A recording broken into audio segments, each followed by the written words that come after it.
over to Anguk Station today to spend the day around Samcheongdong again.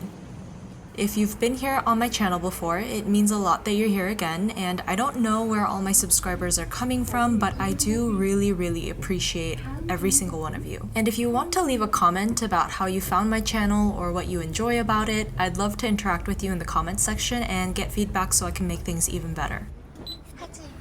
Now, if you're new here, welcome. I have been vlogging my trip to Korea, so if you haven't seen all the other videos, please check them out. I vlog in a very quiet POV style, as you'll see in this vlog, and I'm actually back in America editing this video, which was recorded mid-January, my last week of living in Korea.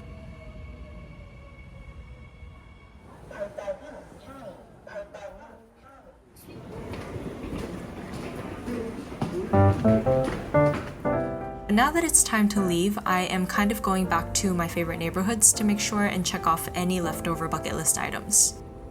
And let me just say, it was a pretty packed week, so I'm gonna have to split the content over 2 or 3 episodes, so make sure to hit that subscribe button to see all my favorite neighborhoods and recommendations around Seoul.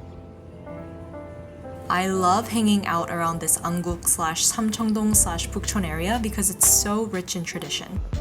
First things first, I put my name down on the waiting list for London Bagel Museum. It's a bagel shop, but they always have insane lines. We'll talk more about this later. The anticipated wait time is 3 hours, maybe even longer, so let's go kill time around the neighborhood.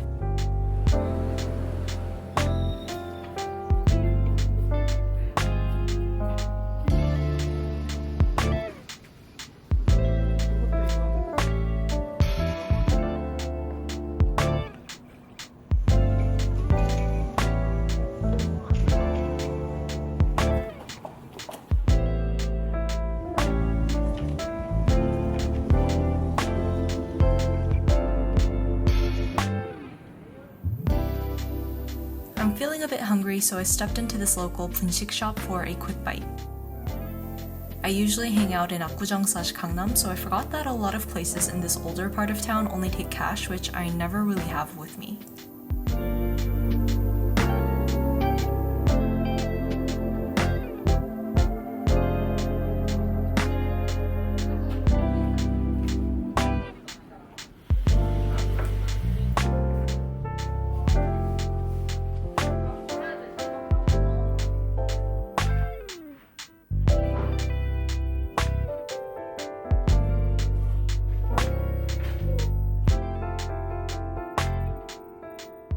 One of my favorite street foods in Seoul is Hotteok, but it's surprisingly hard to find nowadays, maybe because of COVID, I don't know. But I heard there's a spot in Samcheongdong called Samcheongdong Hotteok that's allegedly the best in town according to TikTok, so I had to go find them. Hotteok is a traditional Korean donut. It has gooey melted brown sugar and nuts on the inside, but now you can get other flavors too. I don't know if it's because they were really busy, but I don't think this is the best hotteok I've ever had. Actually, I can tell that they use better ingredients or a better recipe than others, but it had a bit too strong yeast flavor for me, and the filling was not centered, so all I had was dough for like the top half. Anyways, of course this is when I get the text saying that it's my turn to enter the bagel cafe, which is finally happening after 5 or so attempts. It's been 3 hours, but they are still so busy. It's crazy because the wait applies to both dine-in and takeout customers, and I think it's because of the supply. They're actually sold out of a lot of items, so the options are super limited. I know for a fact that these bagels are not going to be life-changing, but I really wanted to see what the fuss was about before I left Korea. And mission accomplished. There is something so good about a basic bagel and sinking your teeth in a cold, thick slab of butter. Is this bagel worth the lines? Honestly, no. So save your time and money for something else in Seoul unless you really love bagels or you love British-themed cafes.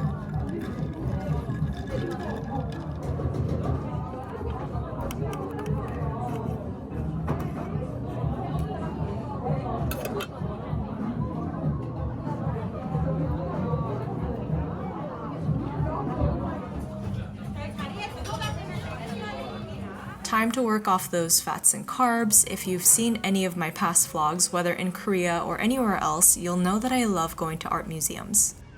Seoul is amazing if you're into art because there are so many cheap, if not free, places to see local and international art. Today we are going to one of the bigger museums here in Korea, the MMCA. I've been meaning to see the Lee collection, which is on display right now, but unfortunately I was supposed to make a reservation in advance, so I'll need to come back, which I do in an upcoming vlog. For now, I will visit all the other exhibits, and I think the total cost was 4,000 won or roughly $3 USD.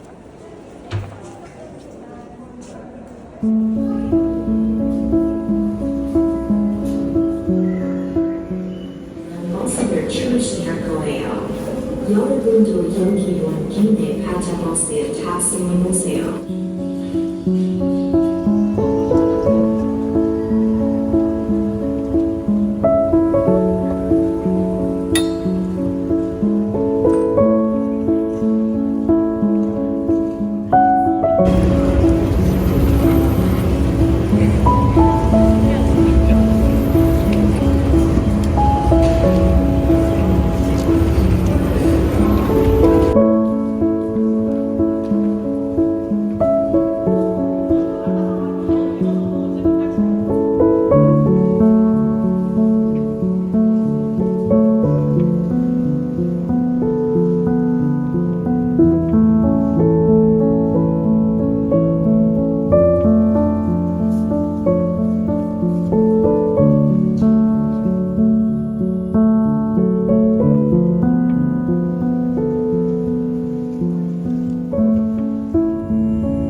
It's dark out, but I'm not ready to go home just yet. I think I'll end the night with one final trip to Naksan Park. I took the bus to the neighborhood right below the park, and on the way up, I stopped by a cute little lifestyle store. It's a really cute shop, and I actually spent quite a few minutes looking at everything.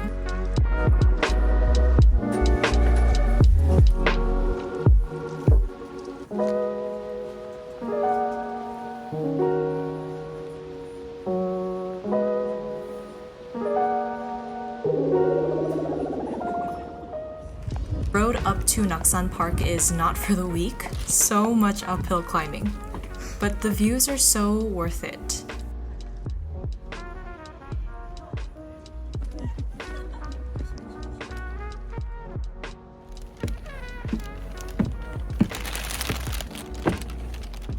I get so sentimental in the city. Maybe it's because I came with a time limit, but if it wasn't so cold, I would literally sit and stay here for hours.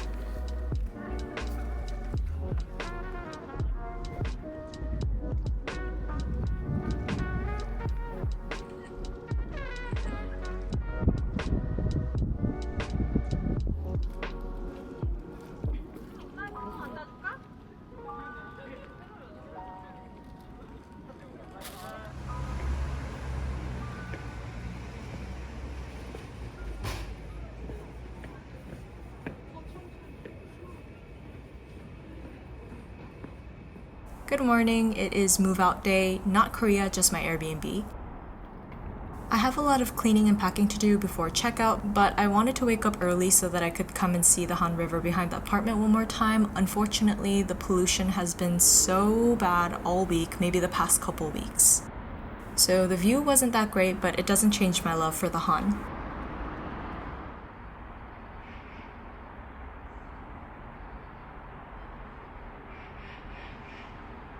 I am officially saying goodbye to the last of the many Airbnbs I have called home these past 3 months, and for the last week I will be staying with my relatives.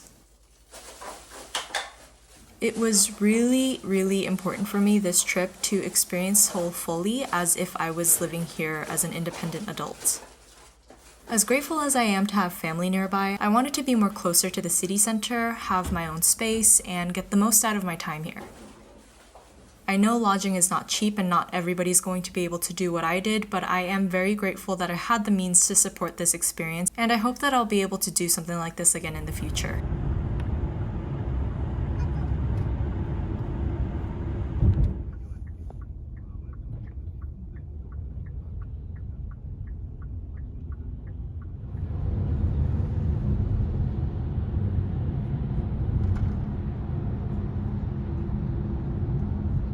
I am now back at my grandma's house and I have to start packing for my actual return home, but wow, I have a lot of stuff.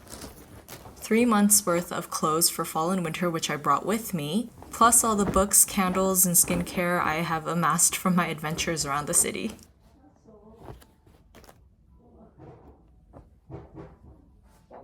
그렇게 값이 뛰면 어떻게 해야 돼? 또 보내준 걸 어떻게 할까? 저 점심 약속이 있어요. 1시 반에 친구분들 만나요. 근데 너 Grandma came in to ask what I wanted for lunch, but I just told her that I have lunch plans at 1, so I'm gonna clean up as much as possible and head out.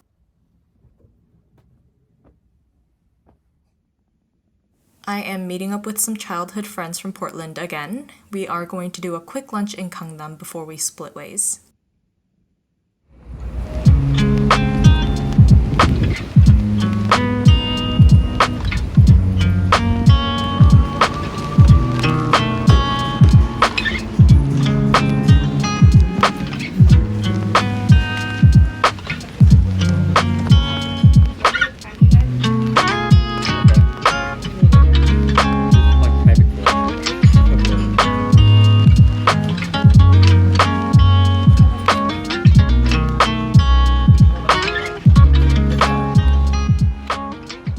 I've actually been going to tattoo removal appointments during my time here. I go once every 4 weeks, and the footage I'm about to share is actually from my second session, but I did a total of 3 while I was in Korea.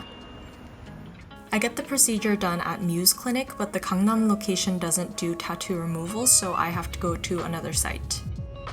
I have been to the Gangnam site before though. My friends got Botox for really cheap and I got a nice facial.